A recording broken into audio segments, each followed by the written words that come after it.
Bueno, muchachos, el día de hoy comenzaremos la charla de anestésicos locales dada por nuestra compañera Catalina Barrios de noveno semestre de la Universidad del Tolima. Espero que estén muy atentos a la charla. Hola, buenos días. Sí, como le dijo mi compañero Iván, mucho gusto. Para los que no me conocen, mi nombre es Catalina Barrios. Estoy en noveno semestre de medicina y pertenezco pues a la rama de anestesiología del semillero SEMIC. Entonces, la idea es que hoy hagamos pues una revisión de los aspectos más importantes de los anestésicos locales. Entonces, vamos a iniciar. Entonces decimos que los anestésicos locales van a ser aquellos fármacos que tienen la capacidad de bloquear de manera reversible la conducción pues normal que se da del impulso nervioso en cualquier parte del sistema nervioso. Eso es lo que da lugar a una pérdida de la sensibilidad sin necesidad de inducir una pérdida de conciencia ni del control pues que ejerce el sistema nervioso central sobre las funciones vitales. Estos fármacos pues van a tener como principal objetivo es suprimir aquellos impulsos nociceptivos, pues es decir, suprimir el dolor, aunque la función nerviosa pues se va a recuperar completamente una vez que el efecto del fármaco ha terminado. Entonces sabemos que pues el dolor físico se considera como una señal de alerta, como un proceso pues de defensa que tiene nuestro organismo que nos indica que algo pues no está funcionando como debería ser. Sin embargo, pues esa percepción del dolor va a ser subjetiva y se va a acompañar pues claramente de un componente emocional. Entonces, pues a lo largo de esta charla lo que vamos a hacer es hablar sobre el componente sensorial, más que la parte pues emocional, que es otro aspecto. Este componente sensorial pues es el responsable de la transmisión del estímulo de la lesión, que se genera una lesión a nivel de la corteza cerebral. Entonces, ese dolor nociceptivo, pues lo vamos a asociar a una lesión, pues de alguna estructura corporal y pues va a ser sensado por las vías periféricas que le correspondan pues a esa zona anatómica. La duración y pues la intensidad va a depender pues de la vía por la cual se transmita y pues también de la agilidad o rapidez con la que llega a la corteza cerebral. Entonces vamos a hablar principalmente de la estructura de los anestésicos locales. Pues es muy importante porque eso nos va a dar como todas las propiedades y las características que los diferencian entre sí. Entonces los anestésicos locales van a estar constituidos por tres elementos básicos. El primero de esos es el grupo hidrofóbico, que es el anillo aromático. Este nos va a determinar la liposolubilidad, es decir, la difusión y la fijación de la molécula. Como es liposoluble, entonces la parte liposoluble va a tener mayor capacidad de atravesar todas las membranas celulares. Esto pues nos va a determinar también la potencia del fármaco y pues a mayor liposolubilidad va a tener mayor potencia. La segunda parte va a ser el grupo hidrofílico. Este grupo hidrofílico va a estar compuesto por una amina secundaria o terciaria que lo que va a hacer es modular la hidrosolubilidad y por tanto pues que se dé una adecuada difusión sanguínea y también permite la carga positiva del medicamento. Entonces, la parte anterior, que era el anillo hidrofóbico, es para atravesar las membranas y la potencia, que va a ser pues para poderse movilizar a nivel pues sanguíneo por su estructura hidrofílica. Y como tercer parte de la estructura, entonces tenemos la cadena intermedia. Esta cadena intermedia va a ser un enlace, ya sea de tipo éster o de tipo amida, y este va a ser el responsable de la velocidad con que se metaboliza el fármaco y también pues depende de la duración de la acción y la toxicidad. Entonces, básicamente va a ser esta cadena intermedia la que nos determine las diferencias entre cada uno. Bueno, entonces ahora como características, entonces hablábamos de la naturaleza del enlace, que era lo que les comentaba anteriormente, que va a depender de la cadena intermedia. Eh, con el anillo aromático hablábamos que se determinan las propiedades farmacocinéticas y pues también nos va a permitir la clasificación de este tipo de fármacos. Entonces aquí tenemos pues los dos ejemplos de las dos estructuras que conforman los anestésicos locales, las aminas y los ésteres. Y pues entonces en esos esquemas observamos que la amina, pues la que es de carácter hidrofílico, permite la difusión. Al otro extremo va a estar el anillo aromático, eh, el responsable de la liposolubilidad, y el paso a través de las membranas, y en el centro, pues como les mencionaba, la cadena intermedia que nos va a permitir diferenciarlos. Bueno, eh, bueno, sobre esto, entonces hablamos como características que los que son de tipo enlace éster, estos se van a hidrolizar con mayor rapidez a nivel sanguíneo por unas colinesterasas plasmáticas, lo que va a hacer pues, que tenga mucha mayor estabilidad. A diferencia del tipo amida, que tiene una velocidad de degradación más reducida y es a nivel hepático. Entonces, esto también hace que sea pues con una estabilidad físico-química y pues permite como la interacción química con las diferentes sustancias que se encuentran en el plasma sanguíneo. Bueno, entonces tenemos que los anestésicos locales pues son unas bases débiles. Entonces aquí vamos a hablar sobre el pKa. Quizá, sabemos que pues el pKa lo que va a hacer es representarnos la capacidad que tiene una molécula para disociarse en una solución acuosa. Entonces, la capacidad que tiene de disociarse. Entonces, unos valores pequeños de ese pKa nos van a representar valores grandes de disociación. Entonces, a medida que tiene un pKa bajito, se disocia mucho más fácil. Y si es un ácido, pues su fuerza aumenta. En este caso, si hablamos de un ácido, será más fuerte cuando el pKa sea más pequeño. Y en las bases ocurre al revés. Es más fuerte cuanto mayor es su pKa. Es decir, los anestésicos locales son una base. ¿Por qué? Porque su pH está por encima de 7, que sabemos que los neutros serían 7, por encima serían bases, este está entre 7.5 y 9, pero como no tiene un valor tan alto, entonces es una base débil. Eso significa que pues su valor de disociación pues va a depender también del, del pH sanguíneo. Eh, y además también pues les confiere una carga positiva. Bueno, todo esto para pues la interacción con las membranas y llegará hasta el sitio hasta el sitio blanco donde va a ejercer la acción. Además, también tienen pues una forma ionizada, que es la forma que está cargada positivamente. Esto pues va a ser lo que les permite también atravesar la membrana pues lipófila que va a cubrir el nervio y por tanto es lo que hace que acceda hasta el axón, la no ionizada, perdón. Eh, a diferencia de la parte ionizada, eh, que ya va a ser la forma activa del fármaco, lo que está cargado, y es lo que pues va a interaccionar con el receptor y va a mediar pues la acción anestésica como tal, la forma ionizada. Bueno, entonces otro factor importante a tener en cuenta va a ser el pH.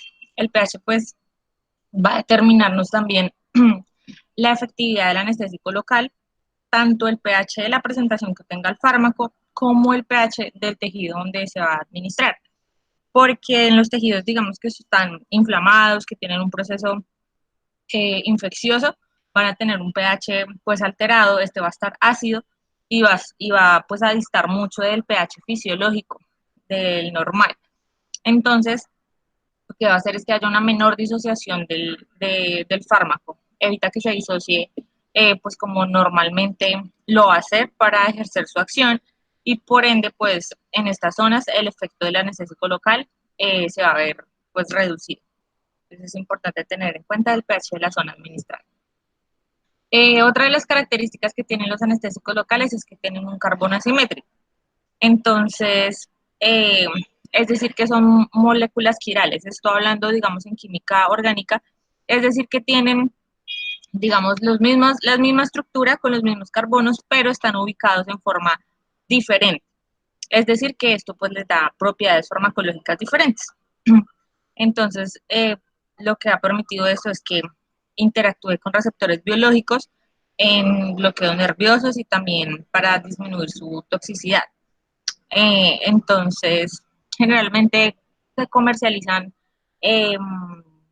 digamos, mitad, 50% de una estructura y 50% de otra. ¿Sí? O sea, está la misma estructura con diferente organización, entonces lo que se hace es como una mezcla para combinar esos efectos a nivel comercial. Bueno, hablando de la farmacocinética, de los anestésicos locales. Entonces, lo que es bueno, la absorción sistémica, distribución y eliminación solo sirven para reducir o para terminar el efecto como tal del anestésico local, porque en estos fármacos la farmacocinética tiene pues una participación mucho menor a comparación de aquellos que son eh, que ejercen función a nivel sistémico. Sin embargo, pues va a ser pues igual importante, ¿no? El metabolismo para la duración de la acción del anestésico, y además pues es importante también tener en cuenta para, en caso de presentar pues efectos adversos o efectos tóxicos a nivel pues tanto del sistema cardíaco como del sistema nervioso central, que son como los principales lugares donde puede afectar.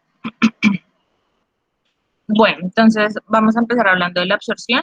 Entonces, en cuanto a las propiedades farmacocinéticas, la absorción va a depender, pues, primero de la dosis que vayamos a administrar, también de la concentración que vayamos a administrar, de qué tan vascularizado esté el tejido donde se vaya a colocar, y también eh, la unión, pues, o sea, como las características físico-químicas propias del fármaco.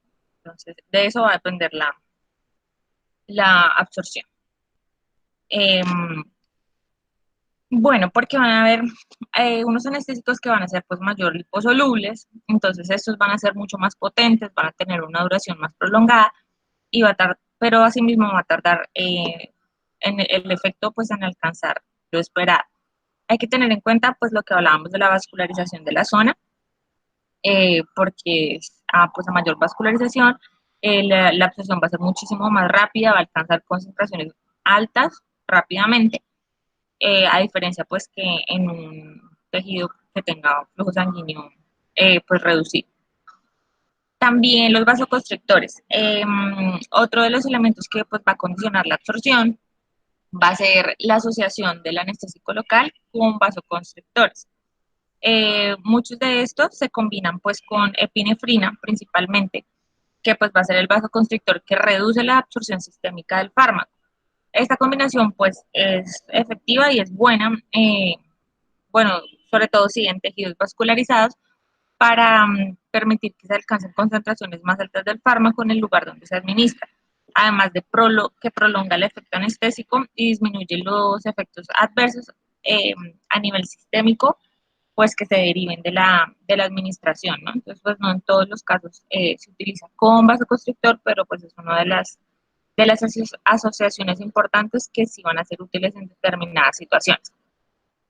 Bueno, entonces hablando ya como tal de la zona anatómica, entonces vamos a decir que la vía subcutánea es la que presenta pues menor absorción y se va a incrementar eh, a nivel pues que transcurre o que tiene mayor vascularización, ¿no?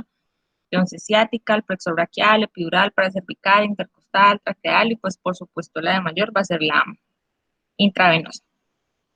En cuanto a la distribución, entonces pues sabemos que son anestésicos locales, entonces va a ser principalmente en la zona eh, del órgano pues donde se solicite hacer la infiltración, y depende pues de las características del tejido.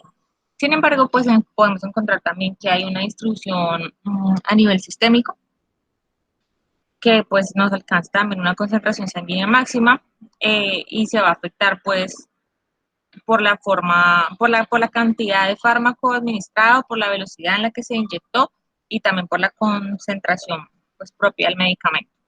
Y eso pues entonces se va a dividir en dos fases, en una fase alfa y una fase beta. En la fase alfa entonces nos va a reflejar de manera rápida cómo se distribuyó en sangre y en órganos que tienen harto flujo sanguíneo. Y asimismo decrece rápidamente y exponencial la concentración a nivel sanguíneo. Y la fase beta va a ser pues una reducción lenta, que sería cuando ya empieza a distribuirse hacia órganos que tienen un flujo sanguíneo reducido. En cuanto al metabolismo y la excreción, entonces el metabolismo, pues en este grupo va a estar determinado de acuerdo pues a su estructura química, ¿no? Entonces lo que hablábamos, si va a ser de tipo éster o de tipo amida. Y la eliminación en ambos casos pues va a ser principalmente renal y una pequeña proporción a nivel de las heces. Entonces hablamos de los que son de tipo amida, que estos van a tener pues su metabolismo hepático principalmente. Y también va a depender tu velocidad de metabolismo, teniendo como la más rápida a la prilocaína, luego la lidocaína, luego mepivacaína, ropivacaína y por último la bupivacaína y la levobupivacaína, que van a ser pues la que tienen mayor, un metabolismo más lento y por ende pues una duración mayor. Las de tipo éster, entonces, estas pues son a nivel sanguíneo, lo realiza una butilcolinesterasa y también a nivel renal se hace otra parte como del metabolismo, entonces la orina, la acidez de la orina lo que hace es que esta se ionice aún más, de modo que sea más hidrosoluble y pues se puede eliminar mucho más rápido. Bueno, en cuanto a la farmacodinamia, entonces sabemos pues que los impulsos nerviosos pues nos van a generar un potencial eléctrico, un potencial de acción que va a propagarse a través de las fibras nerviosas. Esa diferencia de potencial entre la parte interna y la parte externa de la membrana, pues sabemos que se debe a la permeabilidad selectiva que tiene la misma membrana a unos iones, como son el sodio y el potasio principalmente. Entonces, los cambios en esa permeabilidad de la membrana es lo que nos va a permitir que haya una apertura o un cierre de canales iónicos. Y eso pues nos va a determinar el voltaje o la conducción de ese potencial de acción y de ese impulso nervioso. Entonces, sabemos que bueno, la membrana de las neuronas en estado de reposo generalmente se mantiene entre menos 60 y menos 90 milivoltios, ¿no? Debido pues a la bomba sodio-potasio. Cuando se produce pues el estímulo nervioso, entonces se inicia la despolarización de la membrana, se van a activar los canales de sodio y pues lo que hace es que, bueno, el sodio ingrese a la neurona. Entonces, después de eso, entonces se va a dar la repolarización y se van a restablecer pues, las condiciones iniciales de la neurona para permitir un siguiente impulso. Eso es lo que sucedería pues fisiológicamente, ¿no? Lo que hacen los anestésicos locales como tal es actuar en este nivel. Lo que hacen es impedir que se propaguen esos potenciales de acción en las membranas pues, de todas las neuronas o de las neuronas de la zona en la que se aplicó el fármaco. Eh, ¿Cómo lo hacen? Mediante el bloqueo de los canales de sodio, dependientes de voltaje. Entonces, pues estos van a determinar si entra o no entra sodio. Si no entra sodio, entonces pues no va a permitir que se dé el impulso. Eh, pues por lo mismo es muy importante que pues el fármaco pueda atravesar la región pues transmembrana y llegar al canal, ¿no? O sea, como les había mencionado anteriormente, la forma no ionizada del fármaco es la que va a transportármelo hasta allá, pero la forma ya ionizada o cargada positivamente es la que va a hacerme como tal la interacción con el receptor y a ejercerme la actividad farmacológica.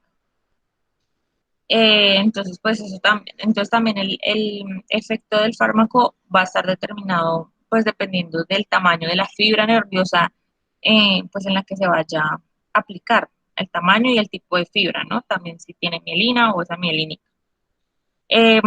Los anestésicos, pues pueden también, mejor dicho, actúan en cualquier punto de la neurona, ya sea en el soma, en las dendritas, en el axón, en las terminales sinápticas, incluso también pues en cualquier grupo neuronal, ya sean núcleos, ganglios o diferentes pues áreas. También en la parte muscular, la parte nerviosa del músculo y en el músculo cardíaco. Bueno, ahí, bueno, las fibras nerviosas pues van a tener también digamos que diferente como umbral de sensibilidad frente al anestésico, pero pues en general lo que se hace, o sea, la acción o la pérdida de sensibilidad va a ser primero el dolor, luego se va a perder la temperatura, el tacto y por último la propiocepción.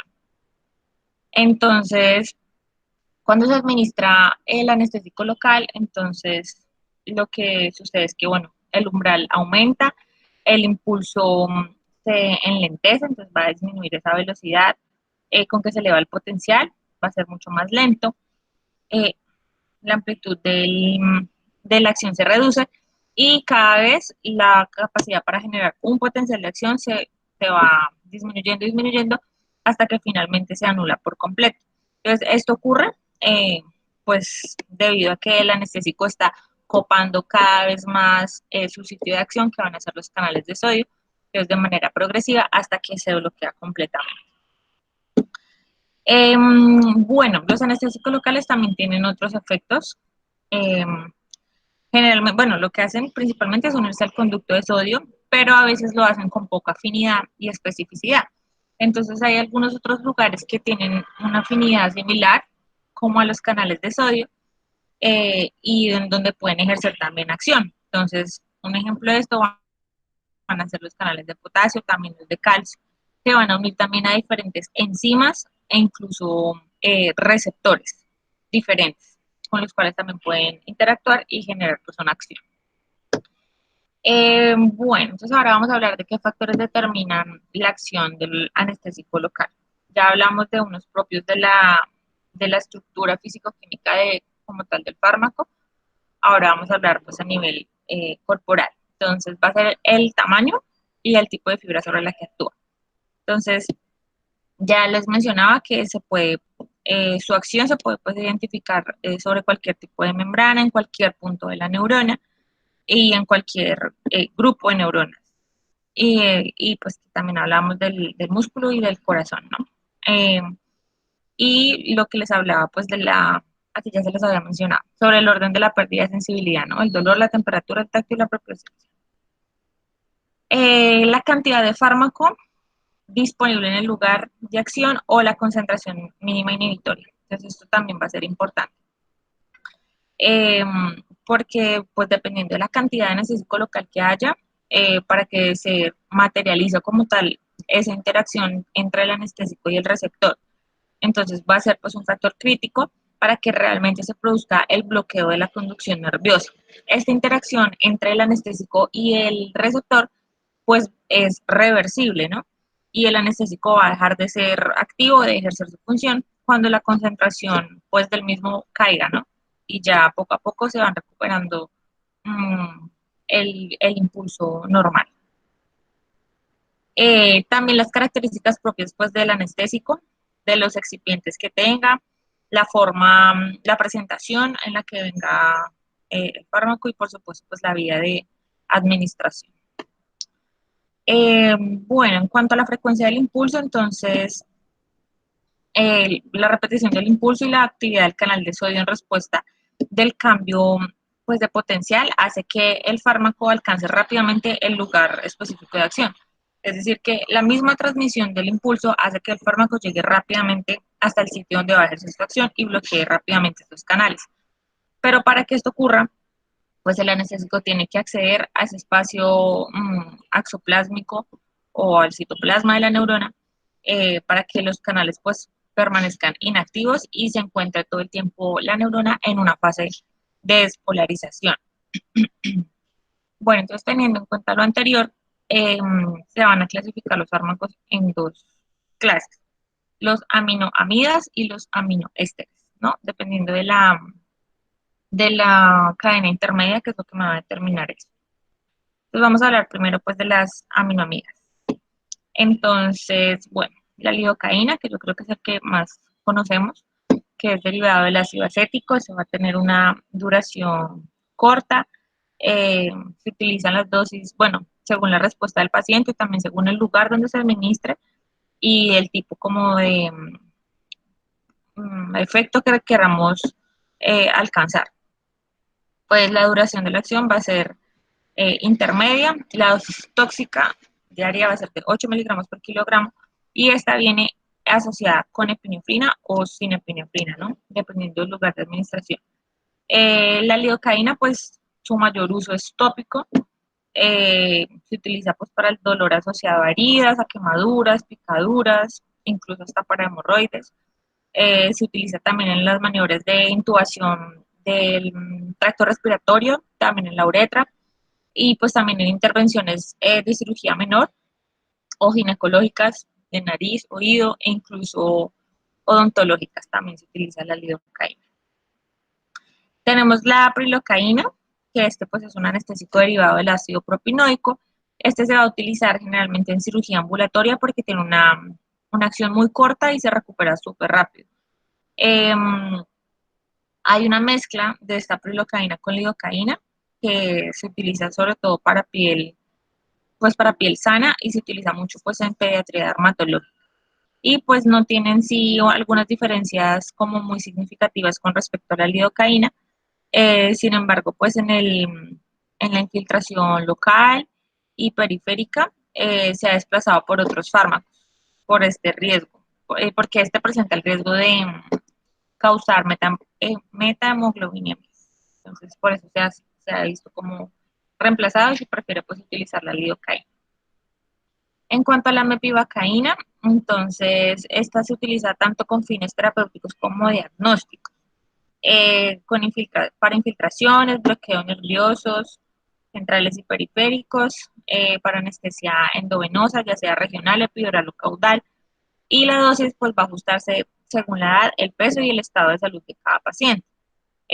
Pues en niños y en ancianos las dosis pues van a ser menores, y en obstetricia, esto es importante, las dosis se reducen hasta el 30%, porque durante el embarazo, pues hay una mayor sensibilidad al efecto de los anestésicos locales, por los cuales las dosis pues deben reducirse. Esta mepivacaína es de acción intermedia, tiene una inicio de acción rápida y tiene cierta característica vasoconstrictora. Entonces, lo mismo hace que la dosis sea menor, la dosis que se requiere para su uso sea menor. La bupivacaína, ese es otro también pues que escuchamos con frecuencia. Este es un anestésico de larga duración que generalmente se utiliza pues en intervenciones de extremidades inferiores, la parte del perineo, del abdomen, en parto vaginal y en cesárea también. Y también se indica pues para procesos odontológicos. Pues aquí ya dependerá de la técnica, el área y la vascularización del tejido y también como el grado de relajación muscular que pues se espera obtener para determinar la dosis. Y pues al igual que los demás, tanto en niños y en ancianos, pues las dosis tienen que ser menores. Esta también viene asociada a vasoconstrictor con epinefrina y pues hay que tener cuidado porque su principal inconveniente es que es cardiotóxico. La articaína, entonces este es un anestésico de alta intensidad, pero de corta duración. Tiene un grupo éster adicional, entonces lo que hace que sea metabolizado muchísimo más rápido. Y esta característica hace que se utilice pues en cirugía tanto odontológica como dermatológica. Ese también se asocia a epinefrina y pues su inicio de acción es súper rápido, de 1 a 3 minutos. Tenemos la levobupivacaína y la ropivacaína. Estos son pues anestésicos de última generación y la idea pues de cuando salieron al mercado pues era mejorar el perfil de seguridad de los anestésicos locales, ¿no? Para evitar que haya menor cardiotoxicidad y efectos adversos a nivel del sistema nervioso central, como digamos los presenta la bupivacaína. Entonces, en este caso, la levo es lo que hablábamos de la parte estequiométrica, que va a ser con la misma estructura de la bupivacaína, simplemente que están los carbonos ubicados en otra posición y eso pues genera un mejor perfil de seguridad. La ropivacaína se utiliza para el dolor agudo, también pues en cirugía, ¿no? Para hacer bloqueos. La levobupivacaína se utiliza en anestesia local y regional y también pues en múltiples intervenciones quirúrgicas y también obstétricas. La eficacia pues de ambos fármacos, digamos que no es significativamente diferente a la bupivacaína y tanto su farmacodinámica como su farmacocinética son similares.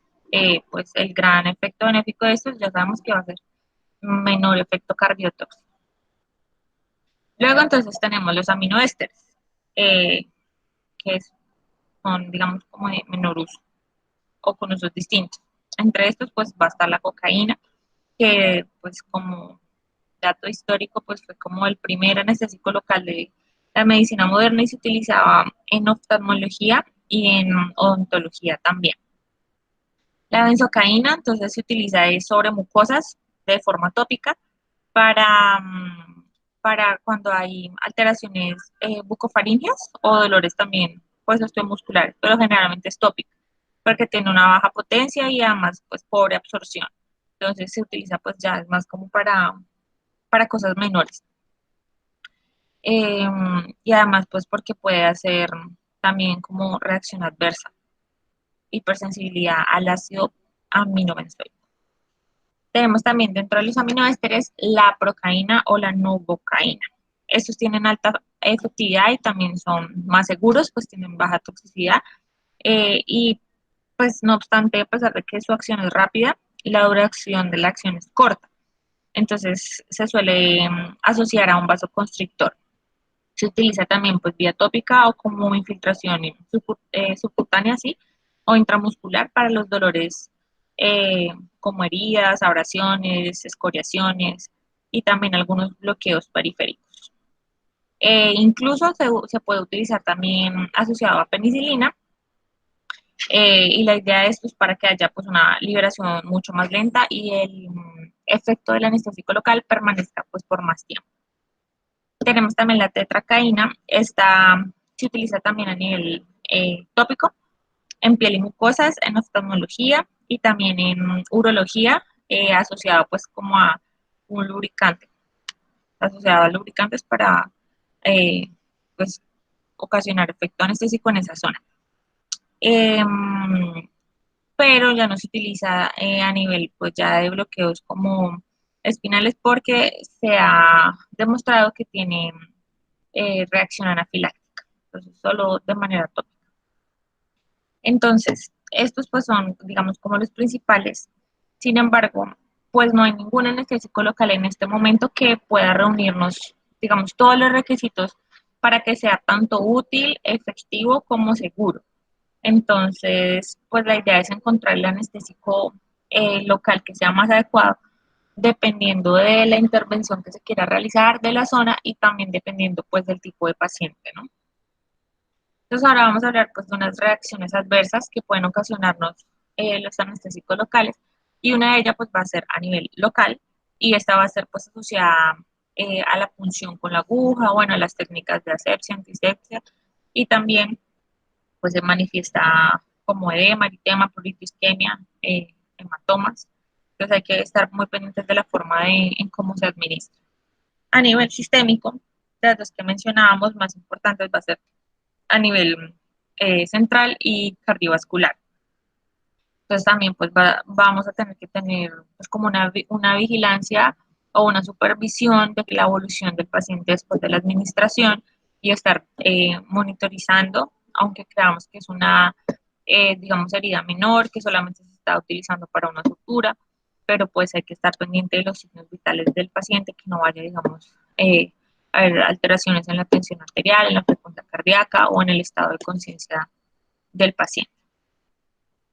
Bueno, entonces en cuanto a las aplicaciones terapéuticas de los anestésicos locales, entonces pues una de las más utilizadas va a ser para, para la parte tópica, bueno, para la parte de piel y mucosas superficial. Entonces lo que se hace pues va a ser por medio de una inyección intradérmica o subcutánea, va a interactuar con estas fibras nerviosas sensitivas y su efecto pues va a ser muy corto, entre como los 2 y los 5 minutos de aplicación y su duración puede estar entre los 30 y los 40 minutos. Para esto, pues los que más utilizan son la tetracaína y la lidocaína. En nuestro caso, pues es como la lidocaína la que más utilizamos. En infiltración extravascular e intravascular, entonces esto pues se utiliza como en cirugía menor y pues el anestésico se inyecta y pues a través de las terminaciones nerviosas de la zona que se vaya pues a utilizar se produce el efecto. Entonces para esto se utiliza la lidocaína, procaína y bupivacaína. Y generalmente cuando es así se utiliza en asociación con vasoconstrictor, ¿no? Por lo que hablamos de los efectos sistémicos. Y pues con la idea de que se prolongue la acción. Cuando se va a hacer una infiltración intravenosa del anestésico en la extremidad, entonces, bueno, requiere un protocolo especial y en este caso es como la utilización de un, pues, torniquete o algo que evite que se anestesie solamente esa zona y no que el anestésico local vaya a difundirse a nivel, pues, vascular por todo el sistema y haya, pues, complicaciones. Otro de los usos pues bastante eh, comunes de los anestésicos locales son pues para ejercer bloqueos nerviosos, entonces pues que vaya desde un solo nervio hasta todo un plexo y pues se utiliza también generalmente asociado con vasoconstrictor. Eh, ya hablando de anestesia epidural, espinal o intratecal, que pues ya es como más, un poquito más avanzado, entonces lo que hace es la administración del anestésico en el espacio epidural pues que se necesita, en el nivel, ya sea pues torácico, lumbar, y aquí lo que se hace es administrarlo con glucosa. Entonces la idea de mezclar el anestésico con la glucosa es que este tenga pues una mayor densidad y no suba rápidamente pues por la médula espinal, sino que se mantenga en el nivel en donde se requiere el efecto pues de anestesia. También a veces se suelen asociar para cuando son este tipo de bloqueos, se asocian con opiáceos. Entonces la idea es para que sea muchísimo más rápida la acción y pues con eficacia y dure muchísimo más. Y, y listo, eso sería todo a nivel de los anestésicos locales. No sé si tengan alguna duda.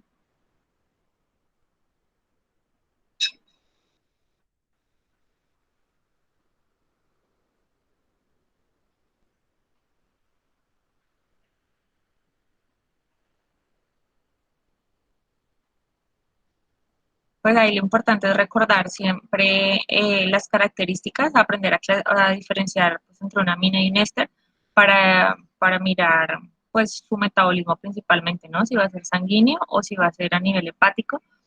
Y eso pues también nos permite a nosotros revisar en la historia clínica del paciente qué morbilidades tiene, cuál es el más adecuado para él eh, y pues no ocasionar daño, ¿no? Sino mirar pues también el tejido, y todas pues las características del paciente, o sea, individualizar la atención y mirar, encontrar cuál es el anestésico pues ideal para tanto para la zona que se va a utilizar como para el paciente, dependiendo de su pues condición de base.